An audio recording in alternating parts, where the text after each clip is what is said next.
eu preciso falar de um outro que antecede este sacramento, que é o sacramento da reconciliação. Vamos abrir a nossa Bíblia no livro dos Números, no capítulo número 5, versículo 5 também.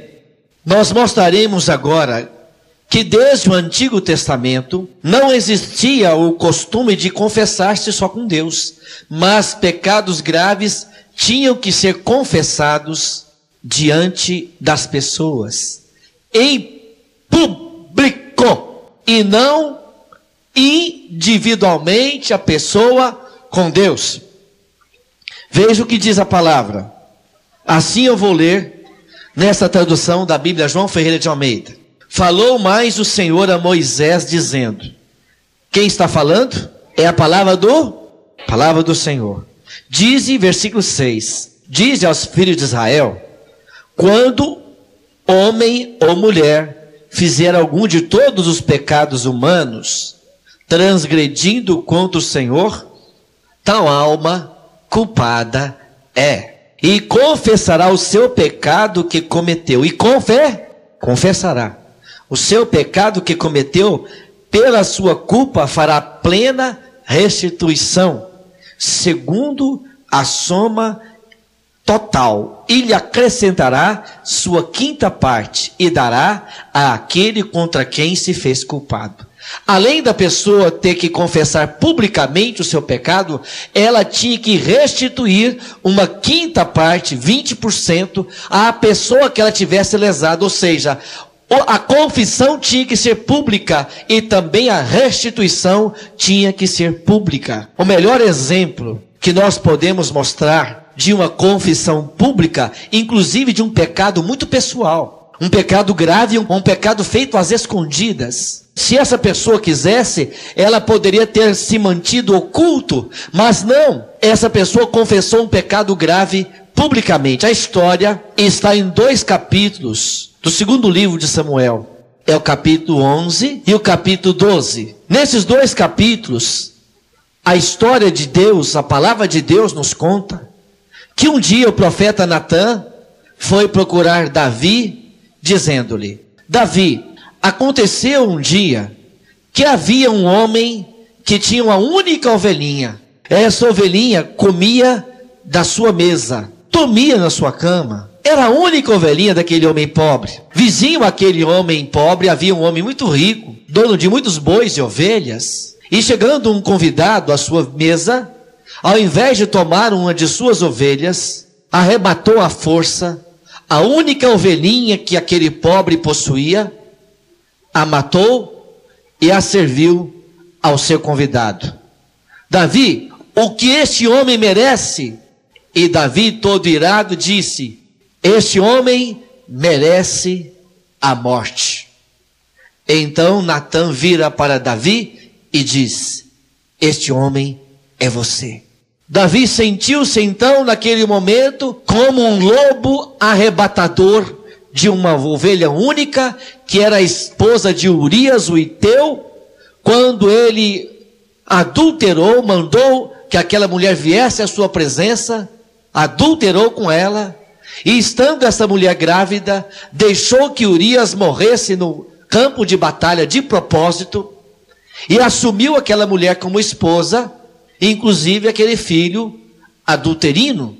O que fez Davi? Davi estava numa audiência particular com Natã. O que fez Davi? Davi compôs um dos salmos mais bonitos do saltério. Ora, os salmos são cânticos, os salmos são músicas, e se você tomar a sua Bíblia, no salmo número 50, quem tem a Bíblia como a minha, João Ferreira de Almeida, é o 51. E na introdução, a introdução é o próprio versículo 1. E assim diz, Salmo de Davi, para o músico mor, quando o profeta Natã veio a ele, depois de ter possuído a Betsabá. Ou seja, aqui está muito claro que Davi mandou um salmo, compôs um salmo, fez um salmo penitencial por causa do pecado que havia cometido com Betsabé. Queridos irmãos e irmãs, algum de vocês, por acaso, teria essa coragem? Imagine que o meu irmão, Vicente, casado, saiu com a maricota, e ele resolveu fazer um salmo penitencial, e ele vem na frente de toda a assembleia, de todos nós presentes, e sobe em cima da mesa e começa a cantar um salmo penitencial. Perdão, Senhor, porque saí com a maricota. E aí? Você teria coragem, Vicente? É difícil, né? É difícil. Mas essa foi a coragem que teve Davi. De apresentar-se diante da assembleia e confessar publicamente o seu pecado. Por isso Davi, ele era tão querido por Deus e Deus o perdoou, porque Deus ama a sinceridade de coração.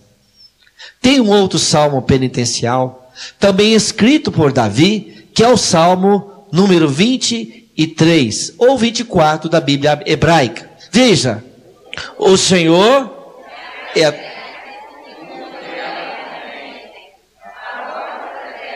Vai para o versículo 3, primeiro, versículo 3. Versículo 3. Ou de permanecer no lugar santo, o que tem as mãos limpas e o coração puro, cujo espírito não busca as vaidades, nem perjura para enganar o seu próximo, este terá a bênção do Senhor e a recompensa de Deus, seu Salvador. Quem pode se aproximar do Senhor? Quem tem as mãos e o coração? E como que nós podemos ter esse coração limpo? Essas mãos puras, como nós podemos ter?